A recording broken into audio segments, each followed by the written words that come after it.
Hello, and welcome to Reimagining Quality of Life in Public Spaces, presented by the Museum of the City of New York. I'm Sarah Seidman, the museum's Puffin Foundation Curator of Social Activism. We are honored to be joined tonight by our moderator, Ashley Southall, along with panelists Anna M. Bermudez, Commissioner at New York City's Department of Probation, Ju Han, Deputy Director at the Asian American Federation, Akila Sherrills, co-founder of Crime Survivors. Recording in progress.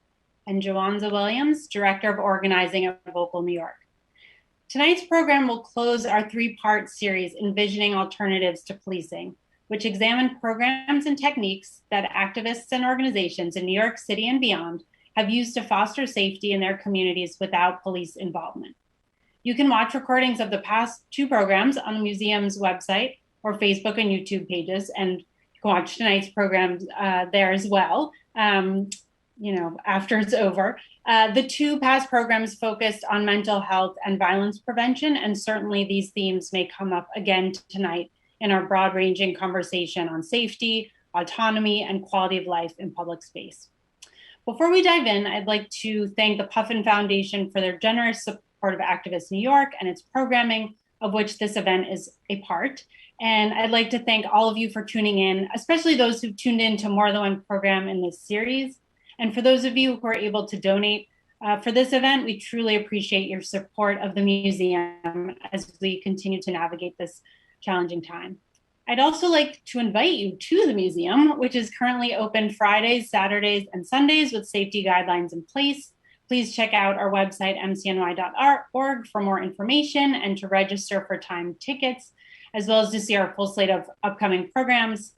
I especially invite you to visit the Activist New York exhibition now or in the future, since it is ongoing, or to see it online at activistnewyork.mcny.org.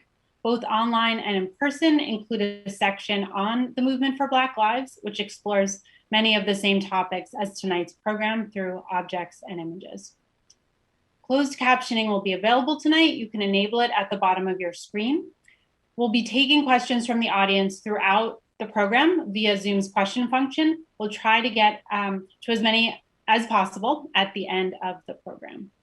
So now I'd like to introduce our speakers.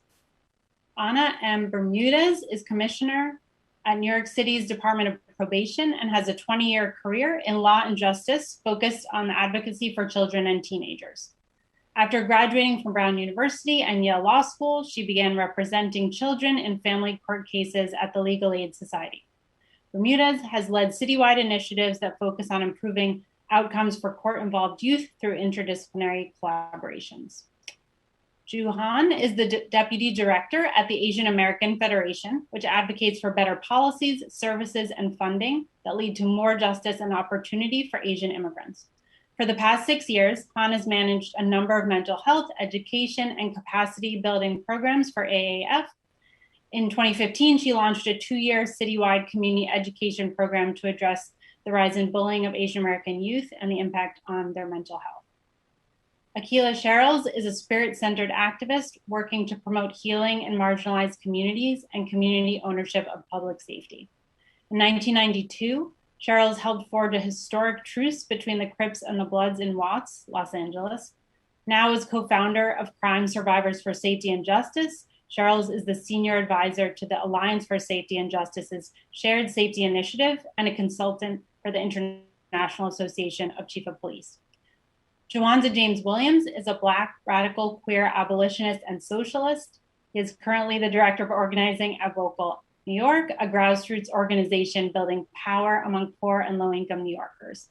He is also a member of the Democratic Socialists of America and a founding member of its Afro-Socialists and Socialists of Color caucus. And Ashley Southall is a law enforcement reporter focused on crime and policing in New York City, a beat she started working in 2016. She joined the Times in 2008 as a news clerk in the newspaper's Washington bureau. Southall is an alumna of Howard University and an Alabamian. Thank you for joining us tonight for this essential conversation. Please join me in welcoming our panel, and I'll now turn the virtual mic over to our moderator, Ashley. Thank you, Sarah. I want to start off with some context for this conversation.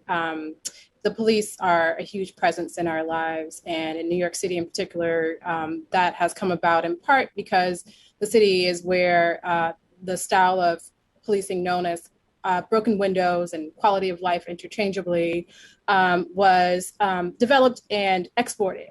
And we have seen how those strategies have been used, overused, and in some cases abused. And in one case in particular, we are almost 7 years out from the death of Eric Garner, who was put in an illegal chokehold and restrained on the ground by police officers in Staten Island over allegedly selling loose cigarettes. That case became an example of the overreach of police into our daily lives and really led to questions about whether we could be doing something differently to deal with these lower level offenses that come up through community complaints and end up being dealt with by police. 6 years after Eric Garner, we saw George Floyd killed in Minneapolis by police officers there, and that case really amplified the concerns that we saw in Garner and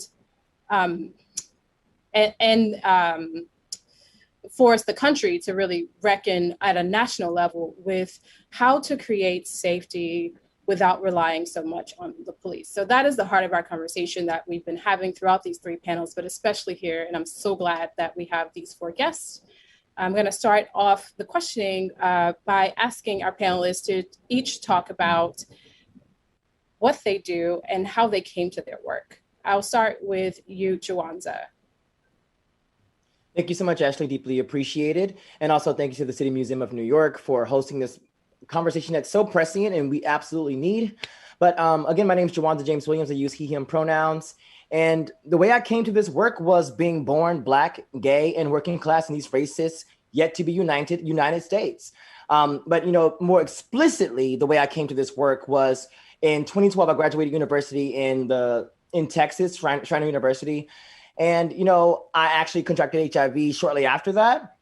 And in Texas, I don't know if you know anything about the Affordable Care Act and, healthcare access for low-income people or people without an income is very difficult to access. And if you know about HIV, then you understand how incredibly important it is to have comprehensive healthcare services.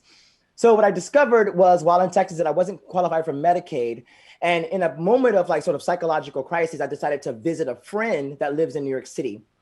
And when I was here, I was like, what am I really returning to? Because I was also saddled with unimaginable student debt, which I still have, which just made my life very difficult and made a lot of the decisions that I would have made. Like I wanted to go to law school, but it was just impossible because I didn't even have access to my degree. Tried to talk to the university. Essentially, they were, either you pay us or you can't prove that you graduated from university, which meant I couldn't apply to law school and I didn't have access to a good paying enough job to be able to do that. So the point is, I was like, well, perhaps I should stay in New York. And while I was trying to figure that out, I discovered that, because of the way that the Affordable Care Act was sort of negotiated, and the compromise was that, the sort of conservative Republican controlled states decided not to expand Medicaid eligibility, which Texas didn't expand, but New York State did expand Medicaid eligibility. So I decided to stay here and figure out how to support myself. And then I got access to this Medicaid program while in New York State once I was a resident. But essentially, my housing situation was precarious, and I ended up homeless in New York City. But then I had to make a decision: do I forfeit my comprehensive health care, or do I experience homelessness? So I chose to experience homelessness. And while in that shelter, the first shelter I lived in was a harm reduction-based shelter, which I'll talk more about later, is a shelter where I started to realize that there was a lot of political realities about homelessness because I knew that I was in a sort of a crisis that led to me being there. But being in the shelter, I started to talk to people. One, I noticed that almost everybody was Black or brown.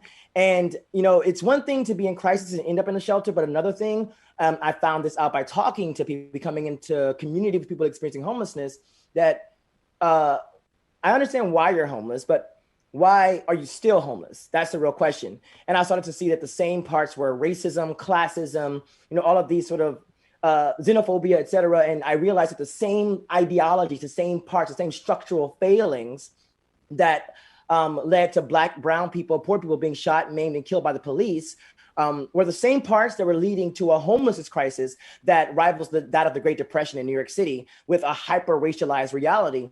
And while I was thinking this, I just felt this deep desire to do something about it, beyond my own individual situation. And while I was feeling that, and while simultaneously reading Angela Davis, reading 1984, interestingly, by George Orwell, and of course, Black Lives Matter was reaching a sort of zenith at that point, shortly after the murder of Eric Garner. And I just needed something. And then I didn't know organizing as a practice. I saw it, but I didn't really understand it. Yeah. And while I'm thinking this, very fertile, an organizer named Elizabeth Owens, who died last year, knocked on my door and said, hey, I work with Vocal New York. We do all of this work to end AIDS, homelessness, mass incarceration, and the drug. I want to sign up and support this work. And I joined as a member that day on November 13th, 2013. All right. Great. That's a really personal story. And so thanks for sharing. Ju, you're up next. Hi, Ashley. Thank you so much to the Museum of the City of New York for having the Asian American Federation. Really excited to be in conversation with my esteemed panelists and looking forward to learning from all of you. Like during our prep call, I feel like I learned so much. I'm the Deputy Director again of the Asian American Federation. We are an over 30-year-old organization. That's an umbrella leadership group. We have about 70 Asian nonprofits that we represent that serves the 1.3 million Asian New Yorkers here in the city. And we advocate, ultimately what we do is work to address the most urgent needs of the Pan-Asian community. That looks like over 20 ethnic groups, over 36 languages, which doesn't include all the dialects. And this is really important because, we do this through research, first of all. We're a census information center. We do this through policy advocacy, and we do this through supporting our nonprofits and special initiatives when we feel like there's a need, but not enough services to meet those needs. So obviously during COVID, it's been the surge in anti-Asian violence. And the way that the Federation came to this work was one of our special initiatives is supporting small business owners, providing mental health access. And our small business owners said in January of 2020, people have completely just stopped coming to our stores. And this was just right in the aftermath of the anti-immigrant rhetoric that was used by the former president. So we have been doing a lot of advocacy in this past year and a half to tell the city and the state, you have to get in front of this issue because we're going to start to see this move from targeting small businesses to individuals. And that's exactly what happened. So we put up a reporting site, we put up safety trainings, and we're now in the process. We just launched our Hope Against Hate campaign to provide immediate safety for Asian New Yorkers because we are one of the poorest communities here in New York. We have 50% of us who don't speak English proficiently. 70% of us are immigrants, and some of us are undocumented, which means there's lack of access and lack of support for people who are being assaulted on a daily basis. Thank you. That warning that you provided the city was really prescient, and I think we're going to talk about that a little later. Akila, how about you? Yes. Thank you so much, Ashley, and thanks to the museum in the City of New York, for hosting this important conversation. Again, Akila Terrells. I grew up in the 80s in the Jordan housing projects in Watts. And so I was unfortunately impacted by the crack cocaine trade. I watched it blow through our neighborhood like Hurricane Katrina. I saw it infuse money and energy into the crack cocaine trade, which essentially decimated the community. I lost many friends and family members to the war that raged out of control in the neighborhood in Watts. And then in late 1988, I had a transformative experience in which I shared with my college sweetheart that I was sexually abused as a kid. This admission gave me access to something that I probably had been denying for most of my life in terms of access to my own joy and to my own voice. And I utilized that as a way of organizing a peace treaty that changed the quality of life in our neighborhood.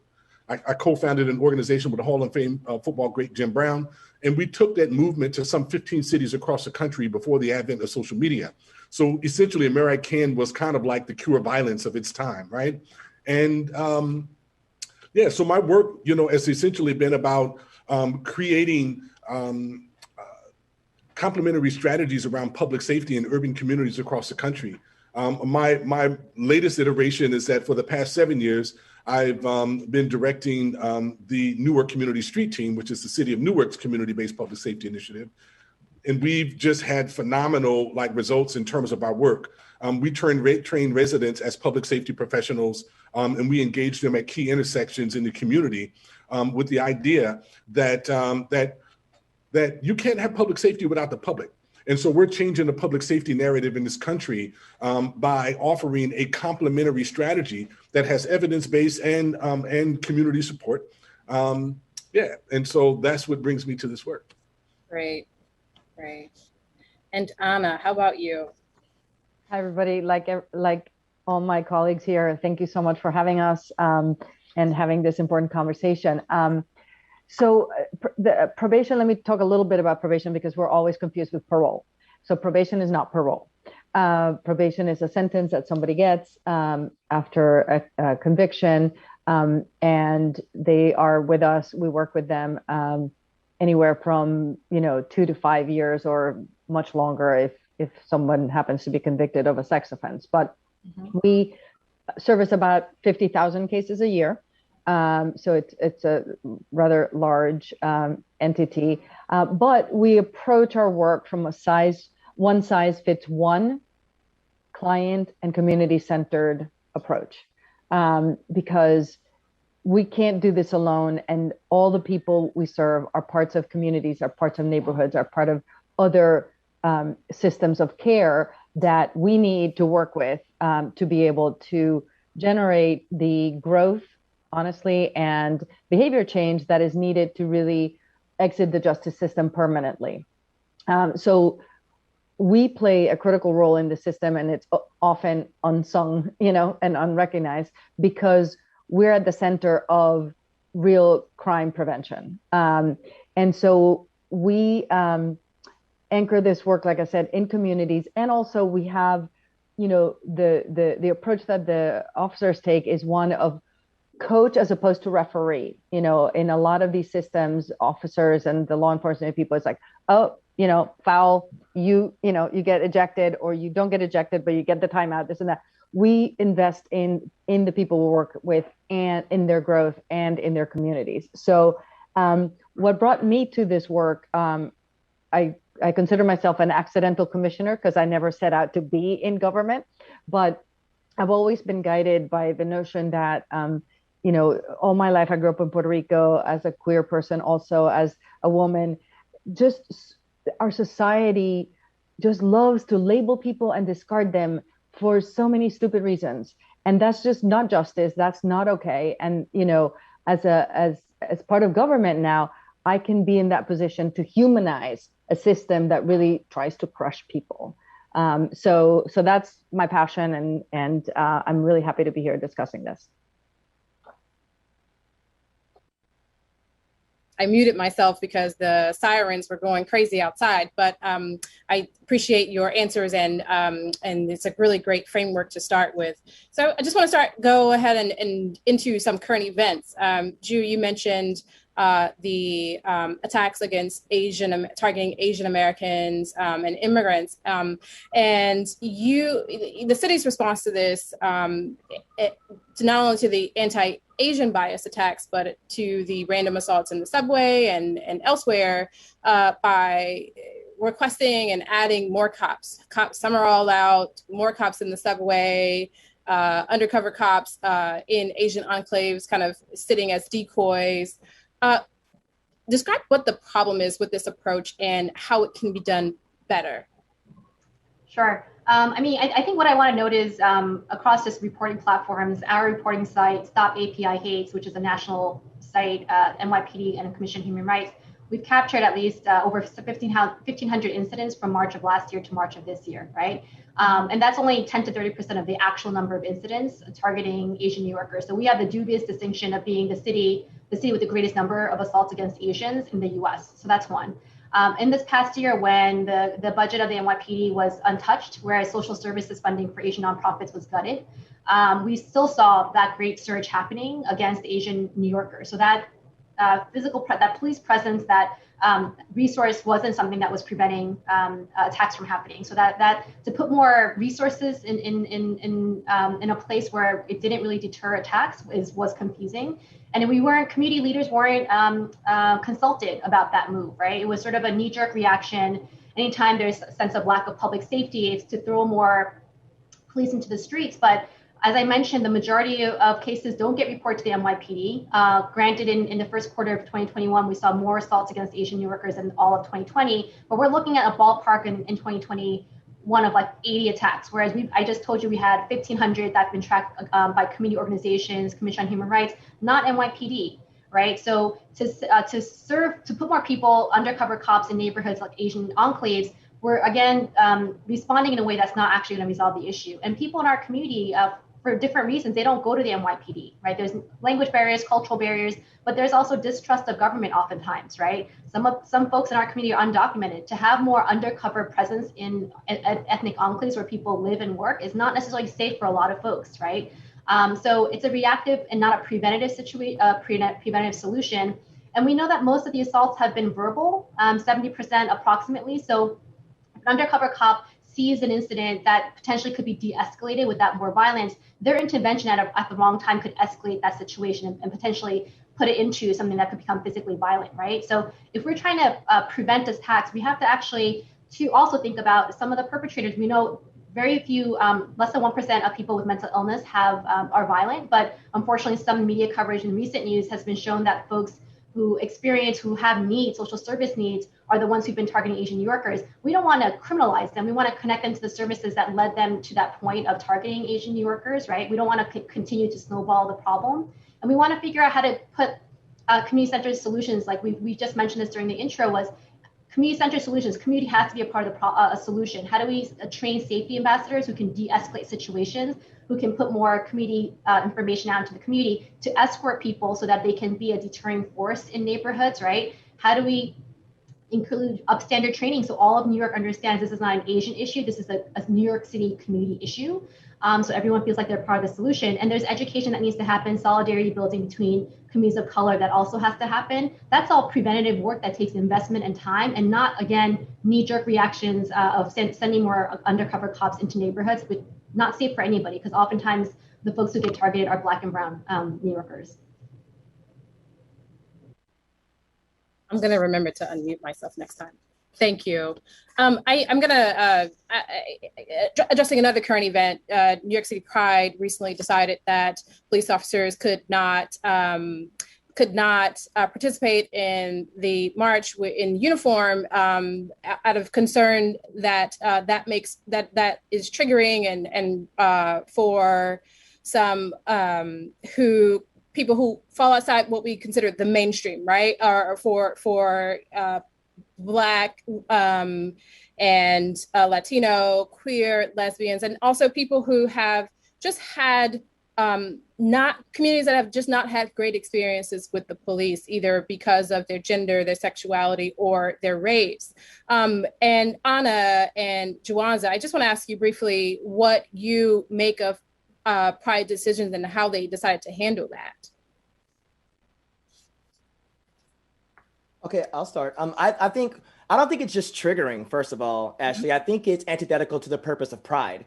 Pride is a revolutionary response to a society that is rooted in a framework, a culture that is antithetical to Black, brown, LGBTQIA+, two-spirit folks being able to live our fullest selves. So, of course, Pride should absolutely ban police officers in uniform from coming into Pride parades and marching as a unit, because the institution has historically, currently, contemporarily been antithetical to our collective safety as queer people that are outside of the sort of gender, spectrum, or even just perceived as outside of the sort of heteronormative framework and structure. Yeah. They should also continue to do that with corporations. What about you, Anna? Anna, thank you, Juwanza. It's as I see everything as very a bunch of intersectionalities, if you will, right? Because there's also the queer police officers and their own pride and their own piece. So I don't tend to look at these things as that they should be either or. I wish maybe I'm just I always get accused of being too optimistic or too whatever, not Pollyanna, but that there would have been some dialogue, right? That could have arrived at some form of way of having people participate. And, sometimes even the language that you're banned from, like, well, why? Like, there's a complexity to this that we need to grapple with, but we're not used to it. There's not enough trust. There's not enough, and I, agree that the, sort of uniformed presence can upend things. At the same time, we have to move towards some other way of seeing each other, so that's not the case, right? We're not there yet. I understand we're not there, but so I see it as a very complex situation. Juwans, I'm coming back to you again, and then I'm going to go to Akila for another question. But you're partially based on your life experience. You advocate for some of the things that Ju talked about earlier, and you advocate for in the policies that Vocal is behind. Can you kind of give us a brief overview of like what these policies touch on and how they shift our approach from punitive to what you call care and compassion? Yeah, sure thing. So just to be really quick, Vocal New York is a statewide membership grassroots organization building power among low-income people impacted by HIV/AIDS, homelessness, mass incarceration, and the failed racist classist drug war, and to build an economy and democracy that works for all New Yorkers. We have chapters in Rochester, Buffalo, Syracuse, Albany, Westchester County, and of course the 5 boroughs. And we've been around since 1999, formerly called the New York City AIDS Housing Network, responding to housing insecurity among low-income people living with HIV in New York City. So, our platforms ultimately come directly from people directly impacted by these issues. Because if you want to solve any problem, and sort of Juhan sort of pointed to it earlier, if you want to solve any problem about any community is experiencing, you need to be engaging with that community. So our work is predicated upon that idea. And we organize 4 issue-based unions made up of the people who are directly impacted, who are ultimate decision makers in our organization. So a lot of our policies, we operate from a sort of vision and sort of principles and politic, the way that we describe the world that we're in and the one that we want to be in, rooted in love and compassion, period. And the policies we fight for have to be rooted in justice and equity. So when we come to the kinds of policies that we're working for, they are based also on the idea that the vast majority of these structural issues that people are experiencing are structural. They are not the reflection of personal failings, but of something that's going vastly wrong in the way that we're governing ourselves and being governed. So and also, using our imagination about what's possible, using different modalities of response. So I named harm reduction earlier, which is simultaneously a methodology for dealing with substance use disorder, but also an ideology or a worldview or an orientation of how you understand people that use drugs, and how, if you craft your policies that respond to the drug use or drug sales in a way that centers the humanity of people that use drugs, then you don't get the kinds of policies where you have police officers patrolling neighborhoods, beating people, tasing them, macing them, kicking them, shooting them, depressing their necks with their knee for 8 minutes. You actually end up getting things like safer consumption spaces, places where healthcare professionals are working, where people who have their pre-obtained drugs can come and use safely and be guided by healthcare professionals and be offered pathways towards services. But we can't even begin to do that because so many people are operating from a framework or ideology that's rooted in the propaganda of the drug war, which is never ever about health and public safety, and always about, as Richard Nixon would note, about disrupting political dissent.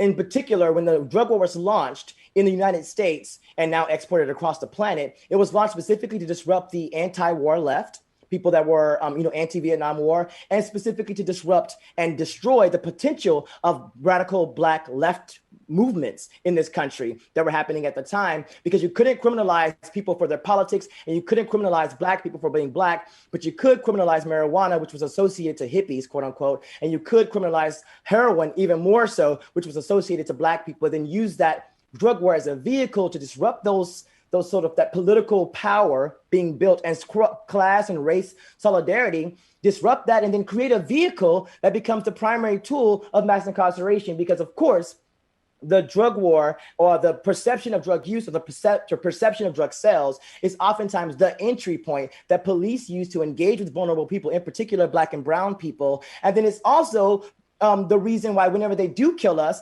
next thing we hear about, well, the toxicology report showed that because they were using drugs, this is the justification for the excessive behavior of violence that the police are doing. So to bring us back full circle to the point about police not being in uniform at Pride, if we want to move away from an institution that is predicated on the sort of torture, the violence, or using violence as a means of creating order and safety, that's not what Pride's about, and we shouldn't be doing that. So I guess what I'm trying to say is we want to make sure that we are creating the conditions for compassion in our city, not just culturally, but also structurally. Because like, one of the things I always say is I can't convince anybody that I'm a human being because I'm Black and gay.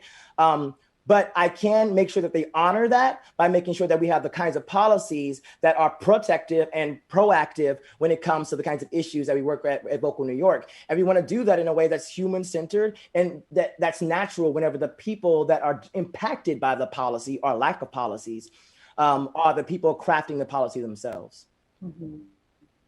I'm glad that you mentioned the way that drugs become an entry point for policing in our lives, because one of the things that we've seen recently is that the police are upset over the legalization of marijuana because it is a way that they have used to target people who they believe are carrying guns. But when you look at some of those cases, in a lot of cases, there are civil rights violations that result in cases being dismissed or just not being able to be dealt with, and oftentimes they don't find any kind of weapon. So I'm gonna go to Akila, who I haven't asked the question yet. These approaches that Juwanza and Anna kind of speak about are kind of what you're trying to bring together, the ideas and the visions of people who are out working in communities and developing policy and actually doing the work. Talk about how you bring these ideas and groups to into a national organization, and how you professionalize it, and what does that change?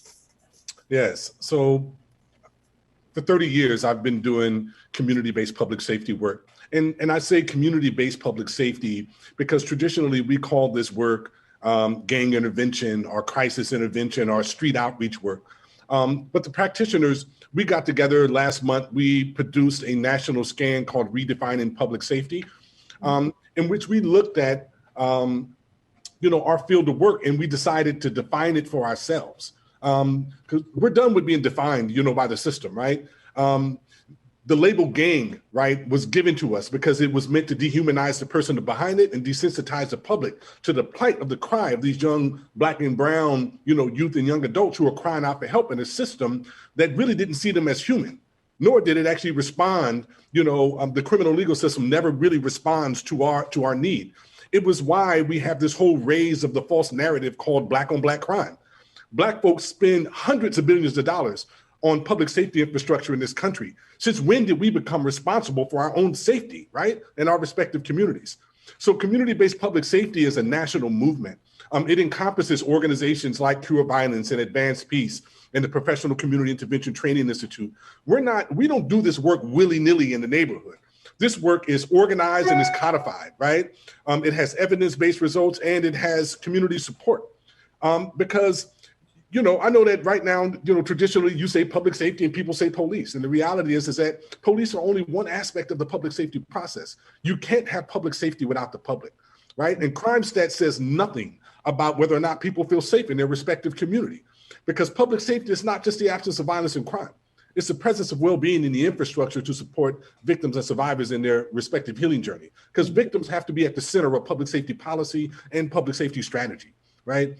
And so in developing the community-based public safety collective, this is now a national body that we've recently organized to codify national standards and practices in terms of the movement, because we're just done, with waiting on the benevolence of elected officials and law enforcement to deem our work important enough to invest in it. Last year alone in LA, community-based public safety work, which operates under a banner called GRID in the city of Los Angeles, the Gang Reduction Youth Development Program. In New York, it's the crisis management system, right? Was responsible for preventing 41% of retaliatory homicides in the city. Okay, Essentially, we saved the city about $250 million. But if you look at the general fund allocation for community-based public safety, it's $11 million. You know, it's ridiculous, the amount of money that we invest in law enforcement. And if we look at the data basically says that policing, that only 1% of the population is producing 70% of the violence that's happening in our community. So essentially, law enforcement should be a targeted deterrent strategy. If 40% of the 911 calls are non-serious, emergency calls, then we need to have someone else responding, non-law enforcement groups responding to those calls. And so the body of work that we've created in terms of community-based public safety has been doing that for 25 years and has been doing it very well without unintended consequences and collateral damage, right? Not only do law enforcement, like say in the city of Newark, cost us about $230 million a year, or in LA, $2.5 billion a year. If we look at the collateral damage and what we're paying out, taxpayers, right, are paying out in terms of excessive force and misconduct issues, we're talking about another couple of $100 million, right? And so what does this work look like on the ground is that it's a relationship-based approach. It's like we train residents. We did a study in Newark with the health department in 2015 and discovered that 62% of the homicides started out as domestic disputes. So we believe that if we train residents to stand in the gap, give them conflict resolution and mediation and de-escalation strategies, and they work through this trauma-informed lens, with the idea that they understand that violence is a public health issue, right? We can step in and mediate these conflicts to a peaceful outcome without collateral damage and unintended consequences. And we've done this. And so this is the work that we're doing nationally. We're excited about it because, again, this is about collective bargaining. This is about, racial equity, right? Because this is literally, like community-based public safety is Black intellectual capital. We created this movement in the neighborhoods. We reduced violence and crime in our own respective communities. And now we're looking to have the investment so that we can do it for ourselves as a complement to law enforcement, not as an alternative. Yeah. It's interesting that you mentioned of the disparities between the law enforcement budgets and those of what in New York City we call crisis management. It's very, even though the city is doubling the crisis management budget, the mandate is expanding many more fold, and the budget is still a fraction of what we give to police. And so, that is going to be an area where we're going to be keeping an eye. Anna, you've talked about probation being the missing piece of this, sitting at the intersection of law enforcement and community safety, and having a primary goal of changing behavior, which I think is part of this equation. Can you talk about how probation can impact what you do in probation, how that can impact the look and feel of safety in the city and especially on the streets and subways and in public? So, we 100% agree with what Akila was saying in terms of that it's not the absence of crime that defines safety, but there has to be a presence of other things, because those other things are what bond people together. So a lot of times crime is a sign of disconnection rather than, evil or whatever other people want to paint it as, right? And other social issues that are at the root of this, as Danielle Sered noted in the last panel that you hosted, feelings of shame, feelings like for individuals, isolation, et cetera, are markers of, or precursors of violence, right? And so, and of crime. So if you start putting people in, giving them opportunities to have success, to combat that feeling that they've been discarded by, because that's how our youth feel, right? And all those feelings, as they get bottled up, and I'm not suggesting that everybody should go to therapy at all, but that there has to be positive outlets for that, because otherwise it's just going to go somewhere. And it's right now is going into violence, right? And sometimes it goes into other types of crimes. So what we do is, we've decentralized our offices. We are working within communities. So we mapped out where there were high concentrations of people on probation. And so it should surprise no one that it's the 7 communities that are highest policing, highest, correlation to prison terms, et cetera, right? And still mapped to the 1979 Eddie Ellis study of where, folks in prison in New York were coming from, right? And so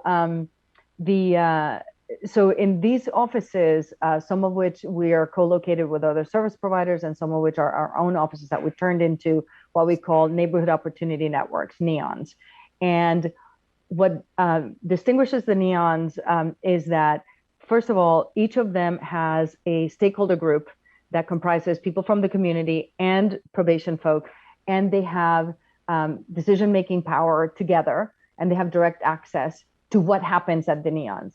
And then everything that happens at the NEONs is open to the public, open to the communities, because that way it both destigmatizes. Nobody knows who's on probation, who's not on probation.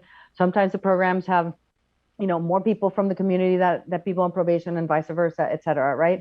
And so we have Neon Arts that we do in partnership with Carnegie Hall. We have Neon Sports. We have Neon Nutrition Kitchens, because our communities are hurting for food. Food insecurity is super high. And if you don't have your basic needs met, you're not going to work on anything else. Like, you can't concentrate on, doing other things. So we have Neon Closets also for clothing, et cetera, et cetera. So we are grounding our work in communities, because we, one, need to invest in communities to be able to produce these well-being markers, right? And we also, need to have the voices of the community in here. And I would love to envision an offshoot of what you were saying, Akila, of, our stakeholder, my long-term vision, if I were ever able to stay, is to have the stakeholder groups be restorative justice boards, so that before you don't even go to the arrest, right? You've got the community dealing with the people affected by the behavior and the people who are causing the harm together, and resolving issues within the community with community agreements, et cetera. So that's how we've approached this, to create that sense of well-being and safety. Mm. These ideas that you all talk about often get lumped together under the umbrella of defund the police, expression that makes some people concerned about crime and safety shudder. On another end of the spectrum, you have abolitionists who see reform as antithetical to the larger goal. So we have people who want the same thing, which is to feel some of us want the same thing, which is to feel and to be safe in safe communities and safe neighborhoods, and also to be able to live full lives. Juwanza, you talked about this frustration in our prep call, and I just want to ask you, how do you bridge the gap between these differences? Sure, Ashley. So one of the things I just have to say is that I don't think that all reforms are antithetical to abolition. In this case, we're talking about the abolition of police, the carceral state overall, including surveillance in carceral systems like probation. And I think a reform is only antithetical to abolition if that reform expands the power and the scope of the institutions that we're talking about. So I believe that defund the police as a policy platform, as an idea, is on an abolitionist track. That's the sort of bridge for me, because it's like the goal for many of us is to build a society, a culture, because it's not just about the police or jails. In fact, I would argue that police and jails is sort of like secondary to the real issue. The real issue is about who are we as people? How do we see each other, and how do we engage with each other? And how do we make sure, as Anna was saying earlier, that we have the kinds of investments to build the kind of infrastructure that I call caring and compassionate infrastructure, to be able to prevent the kinds of conditions that lead to the kind of violence that I'm sure you talked about on your previous panel.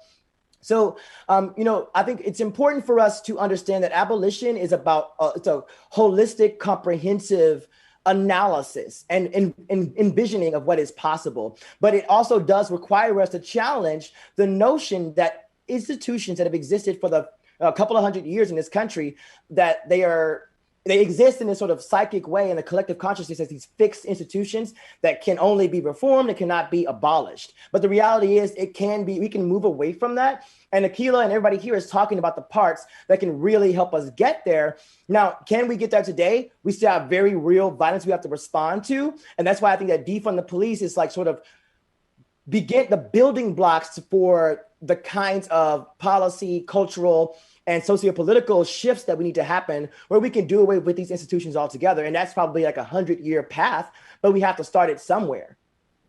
Mm-hmm.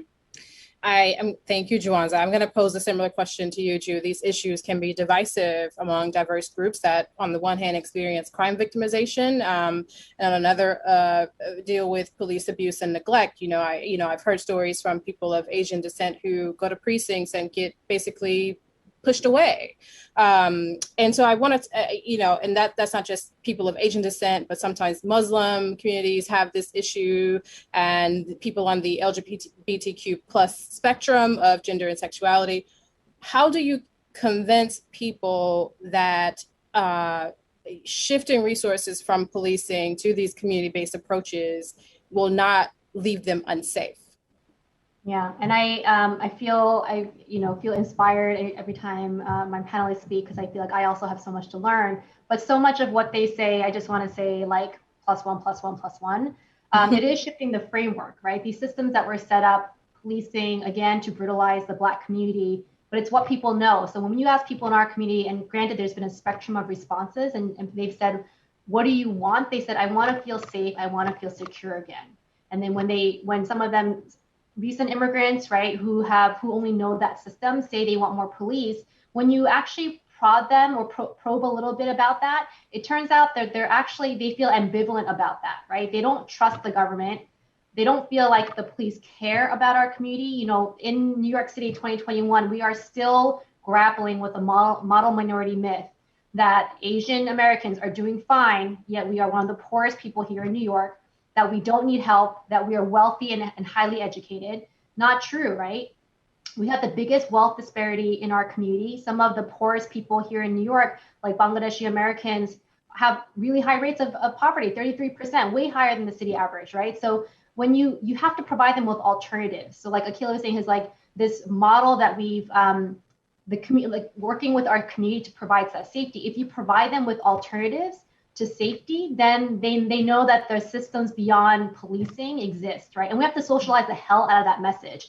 And we have to fund the groups doing that work. It can't be the city, it can't be the state. It has to be Asian, Black, Latinx-led organizations that have the trust and relationships with the community members to be able to say, and to integrate that work into their everyday social services. The way our frontline staff are finding out about these incidents, because again, most people are not reporting, it's not people coming to them necessarily saying this happened, although some of the more egregious violent incidents, that's what's happening, is that when they come in looking to enroll in food stamp SNAP for health insurance help and public benefits, and through these conversations, it comes out someone was assaulted, they just never reported it, right? So then being able to have our groups be funded to say, hey, and case managers and social workers to be like, what is the support that you need? We just got off a call with a Chinese woman who was run over by a car. Somebody saw that she was Asian in the middle of the street and pressed the gas, and she jumped out of the way, but still got hit. So when we asked her, what do you need? She said, I want to know what my legal options are.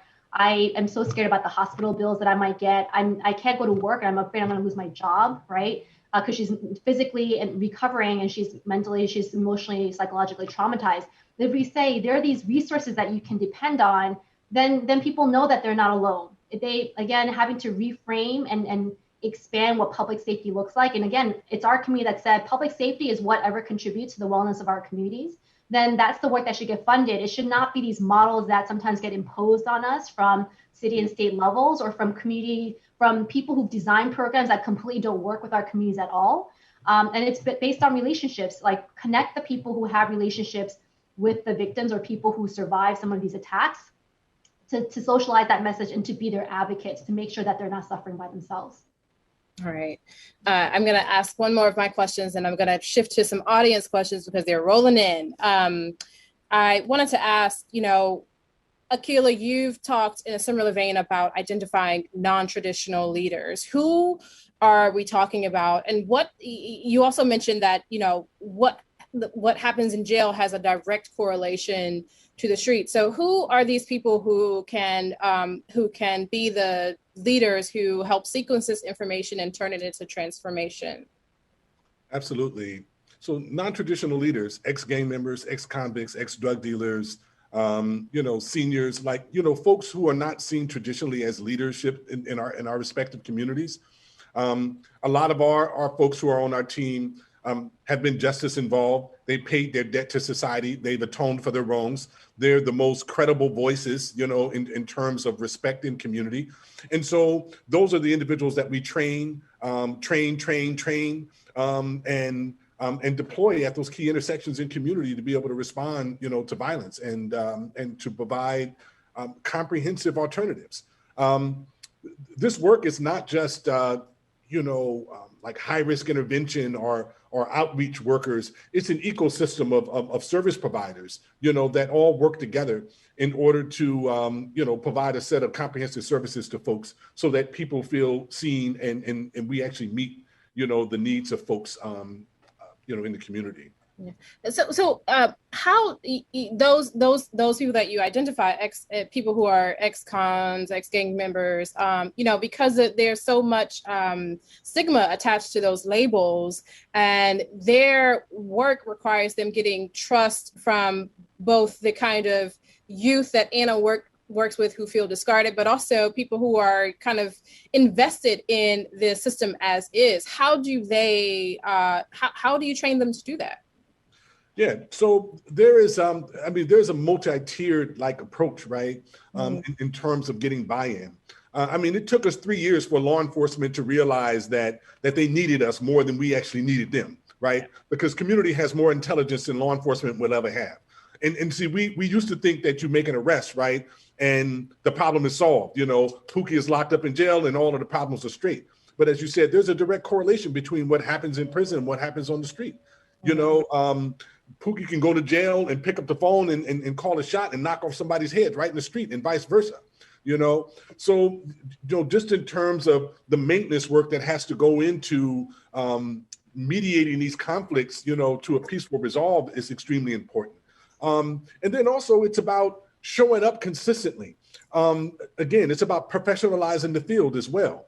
One of the things that we've been doing consistently across the country is doing kind of capacity building and strategic planning and fund development for organizations, as well as providing that technical assistance and training.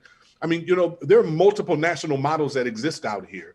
And one of the things that we wanted to get at with the community-based public safety collective is what are the elements that make an exceptional high-risk interventionist in the field? Like, what are the elements that makes an exceptional assertive outreach worker or a victim's advocate, right? And the thing is that you really don't have to do that too much convincing in a sense, because you know, we hire the people. I mean, 98% of the people that we employ are residents of the neighborhoods in which they live in. So it's like we're not employing, like, you know, 80% of cops, you know, don't live in the neighborhoods in which they actually provide services for. So you're essentially calling them to like parachute in to try to bring a solution, and then they leave out, right?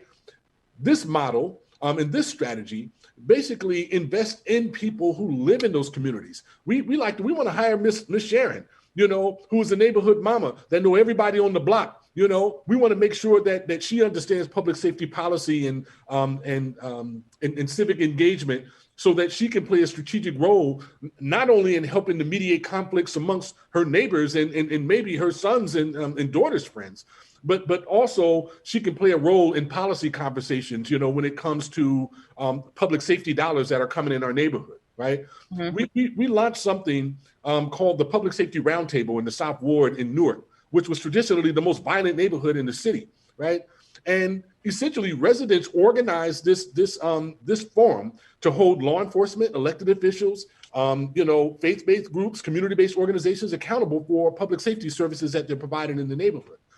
And so when you see, you know, these non-traditional leaders playing, you know, the role as high-risk interventionists that's showing up to the scene where a shooting has happened, or providing safe passage for our kids after school and before school, it begins to really shift the image, that folks have of them, right? I mean, we live in a system that I mean, you pay your debt to society, and because of the 13th Amendment in this country, and there's a whole movement right now to amend the 13th Amendment because it duly legalizes slavery when you're convicted for a crime. People go to jail for various reasons because they make mistakes. They pay their debt to society. When they come home, they should be exonerated. We should sunset, sentencing dates so that we give people greater access to all of those things that they are deserving of as a citizen of this country. Anna, you wanted to chime in. Can you chime in real quick? Because I do want to get to some of these audience questions, but I know you wanted to piggyback on that. I will just sign on to the importance of using, of engaging with and partnering with credible messengers in our communities. We have a very successful mentoring program called the Arches Mentoring Program that is group mentoring, and it's been so successful, it's now like proven effective and all that stuff, that then we were able to use that to, within the Department of Probation, actually employ formerly incarcerated people to do this work. And we also started a parent peer support group, what we call parent coaches, to help families for our youngest clients in family court, to help the parents navigate the systems, to, because people don't know who to turn to sometimes and what, and so that they don't go to court and say, I just can't deal with him or her, I need them locked up. That has all sorts of repercussions. Our parent coaches work with the families to try to look for other alternatives, other people in their ecosystem to help them manage the situation. So I just want to point out some important language differences here. Like I use the term gang and ex-con and ex-gang member just to talk about it in a way that is discussed on the street. But Jawanza in our private chat makes an important point about the importance of using language like what Anna just used, like formerly incarcerated, to kind of push back against the stigma, especially of incarceration and arrest and being involved in the criminal legal system. And so I just want to bring that point up and just put it out there for our audience. I want to ask this question from the audience about, and it's the questioner asked, how do these ideas apply to intimate violence or crime inside the home, generally against women and children, that is not in public? The questioner asked, don't we need public intervention in those circumstances? I am going to put this question to I think, Ju and Jawanza. I want you to chime in because the questioner asked about women and children, but we know that intimate partner violence, it can be particularly acute among other populations who aren't, as you say, heteronormative or children. So Ju, you can go ahead. Yeah, I can start. I'm not an expert on this, but this is just been in conversations with our organizations that serve survivors of gender-based violence. But having that intervention is maybe not necessarily safe. Again, I'm always going to harp back to working with local community-based organizations that have knowledge, relationships, and cultural knowledge around how to help survivors navigate domestic violence situations. We know during COVID, I think all communities, definitely in the Asian community, we saw a surge in DV incidents, right? In family violence incidents. So it was sometimes not safe for survivors to leave. Having police intervention, having government intervention is not safe oftentimes for survivors. In our particular community, we have survivors who, granted, during this time of COVID, really were trapped inside with their abusers, but sometimes their immigration status is linked to their abusers. They have children. It's complicated. So I think, again, having the expertise and guidance of our groups, DV groups, counselors who can kind of coach them through what their options are based on timing, based on the needs of each client. Again, so different for every single client. Supporting them to figure out how can they gain the skills to be able to eventually get a job, to get economic stability, which is oftentimes a reason why they stay with their abusers. So that has to be very nuanced, has to be in partnership with people who know the community, know their clients, versus like, again, to Anna's point, one size fits one.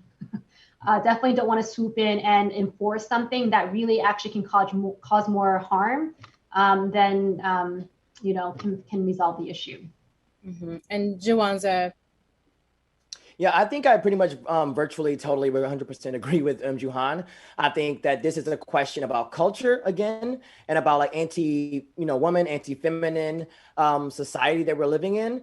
And, I think about organizations like the Anti-Violence Project, because in particular for trans people and Black trans people, brown trans people, the police are not going to solve any problem. If you're experiencing intimate partner violence, the police are not going to solve that, because also we have to note that, among police officers in the States, there is a pronounced amount of them being the propagators of intimate partner violence. So the idea that policing is somehow going to get us out of that is a misunderstanding. But I think it's about like actually having access to comprehensive mental health care services, like universal access to that. We need to have people with like the idea of economic stability. I 100% agree.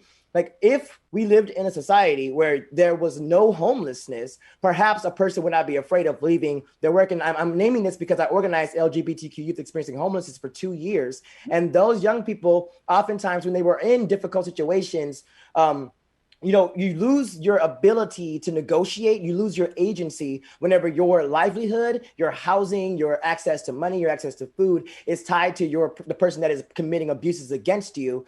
So we have to really think about, I think this is a responsibility of our city and state and federal governments to be able to respond. I do think that there needs to be community-based response, like, the kinds of organizations that have that expertise, that human expertise, but we need to have massive structural, economic, and social supports in place so that people aren't dependent upon individuals for their safety and ability to like live the life that they're trying to live. Mm-hmm.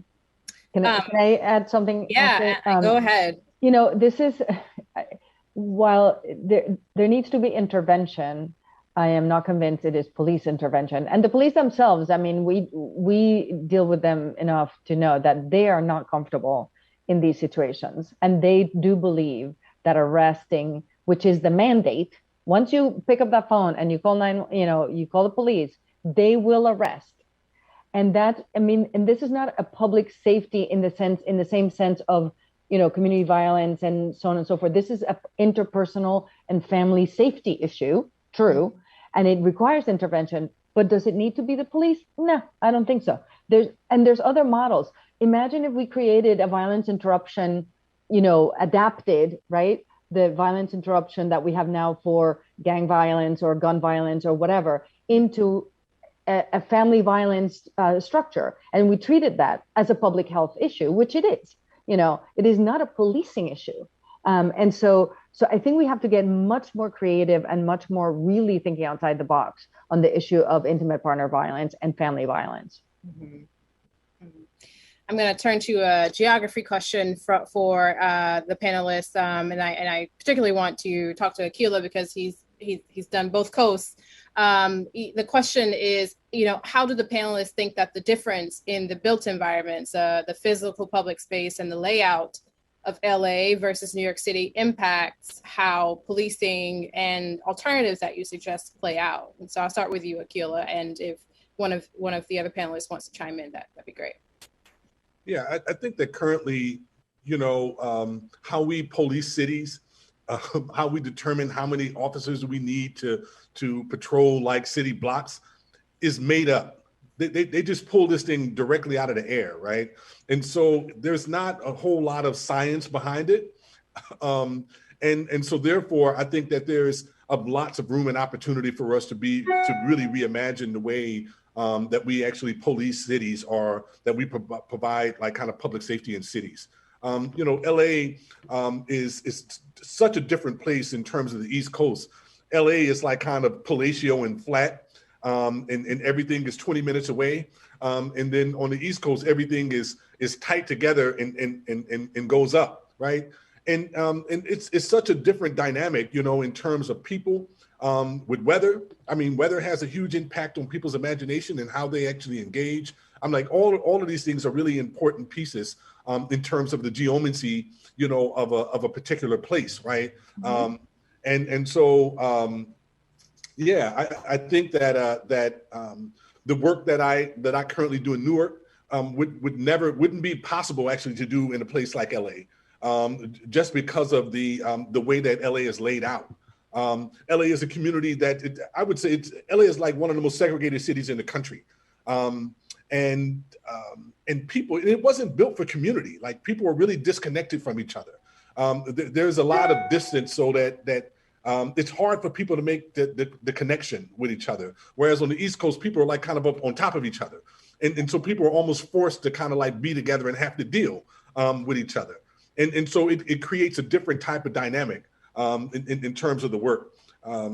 But yeah, I think that it just creates tremendous opportunity for us to really rethink how we provide safety in a city like Los Angeles versus a city like New York. We have about 5 more minutes and 3 questions, so I'm going to try to steamroll through this one. We are having this conversation a year and a day after George Floyd was killed by Minneapolis police officers. And Keela, I want to ask you, going back to you, what did his death change about how we think about policing and safety?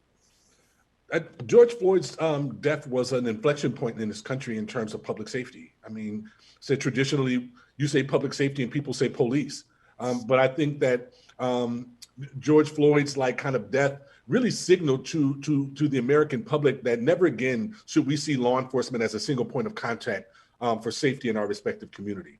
That reimagining public safety is not about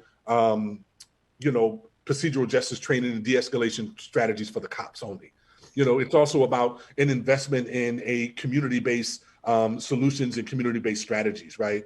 The police didn't have to be called to respond to the convenience store for a guy who had a fake 20. There are alternative ways of being able to approach that, right? And so I think that George Floyd's death, much like Jesus Christ, like straight up, created a fissure. 25 million people hit the streets to voice their disgust and their rage and anger about, what we as black folks have been going on for hundreds of years in our respective community, right? And so now this thing has been brought to light. I think that it really shined the light on that there is 2 Americas and that there's 2 public safety infrastructures in this country. And that if we're going to advance this nation, and make it live up to the great ideals and dreams that was laid out in the Declaration of Independence, it's going to really require that we have really serious dialogues and conversations about safety. And speaking of those dialogues, we're in the middle of several elections. Our voters in New York are about to choose the next mayor. They're going to choose in Manhattan. They're going to choose the next district attorney. They're going to pick city council members. I would like to hear from you what those in our audience and those who plan to vote should be asking the candidates about these issues and ideas that you raised in this conversation. I'll start with, I'm going to change this up a little bit. I'll start with Anna and then Ju, Akila and Jawaza, because we know this is right up your alley. I mean, I would ask straight up, it's like, who are you talking to?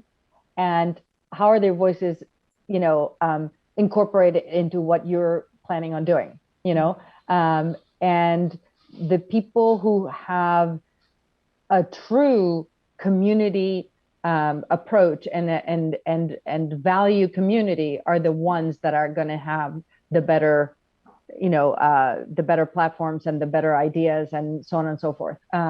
So I would really look in that direction for the candidates. Mm-hmm.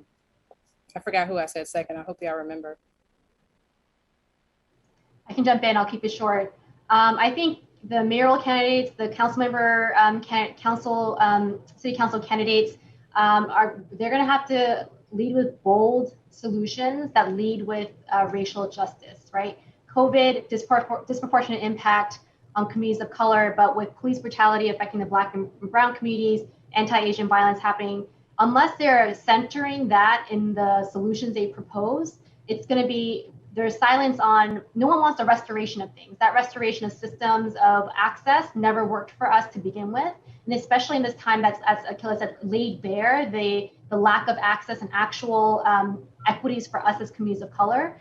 The candidates are going to have to be really bold about how they're going to change up systems, how they look at the track record, how they engage with communities of color in the past, right? Is it a postscript for them, or is it central to their campaign? People are going to be scrutinizing their campaign, their responses, and their commitment to seeing through what racial justice looks like for all our respective communities. Thank you. What about you, Akila? Yeah, I think that two things that candidates, we should be asking candidates. One, we should be asking them to fund community-based solutions, right? In terms of public safety. Again, 25, close to 30 years of evidence-based practice in community support, for these, complementary strategies, cure violence, advance peace, the Professional Community Intervention Training Institute. We need to be asking our elected officials to invest deeply in that respective work. We also should be asking them about, COVID exposed that we have a broken public health system. We talk public health, but there is no infrastructure. I mean, you go to the doctor still with any type of emotional, psychological kind of issue, and they're handing out medication, as opposed to providing real therapeutic services.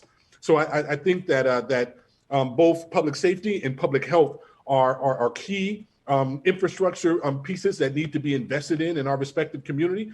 And I think that we shouldn't just allow law enforcement to drive safety in our communities with crime stats, because crime stats doesn't say anything, right, about our safety. We have to innovate and bring in new systems. So we want to talk to politicians and we want to better understand what type of new innovations are they bringing into the public health and the public safety system, so that that people can feel more safe and protected. Last word goes to Jawanza. Thank you, Ashley. I think I'm going to +1 Anna, Juhan, and Akila here. I 100% agree with all of those points. And I think the other piece is, we need these candidates we need to be asking them, are you prepared to do the thing that may be controversial, that may not be politically expedient? Because, I think a lot about traditional abolitionists who are calling for the end of slavery, the end of enslavement of African people in this country. I'm sure if you were running for mayor of any town and you said that you believed in an abolitionist platform to set free people of African descent who are enslaved, that many people refuse to put that on their platform. So in the same way that we're calling for these public health initiatives, a defund the police campaign, which is deeply connected and rooted with public health understanding and infrastructure building, that's what the invest part is all about. Then you need to be okay with saying that. And if your constituents or your potential constituents are uncomfortable and they're unprepared, it is your responsibility. It is your job to bring them along, offer them the framework, as Juhan was saying earlier, the alternatives. Here's what we can do. Bring in the evidence-based realities, bring in the community-based organizations, and have the fucking town halls. But that's it. That said, thank you all so much for your participation. And for me, it's been an honor and a blessing to lead this panel, and I've learned so much talking to all of you. I will be harassing you for stories later on, and I just really hope that our audience was able to take information with them that they can act on, and that they can think about ways to build healthier, stronger communities in themselves. Thank you. Thank you so much, Ashley. Thank you. It's great to be with all of you. Thank you. Honored to meet all of you and to be with you. Yeah. Thank you so much to Anna, Ju, Akila, and Jawanza. Thank you all for such a powerful and far more to say and do, for moderating and collaborating on this series. Just speaking for myself, I've learned, a tremendous amount from these 3 conversations. Please come back and take a look at the recorded conversations, and thank you for joining us. And tonight and with this series, and come back to virtual programs and also in-person programs down the line. We hope to see you at the museum sooner or later. So thank you so much. Take care and good night. Good night, everybody. Thank you.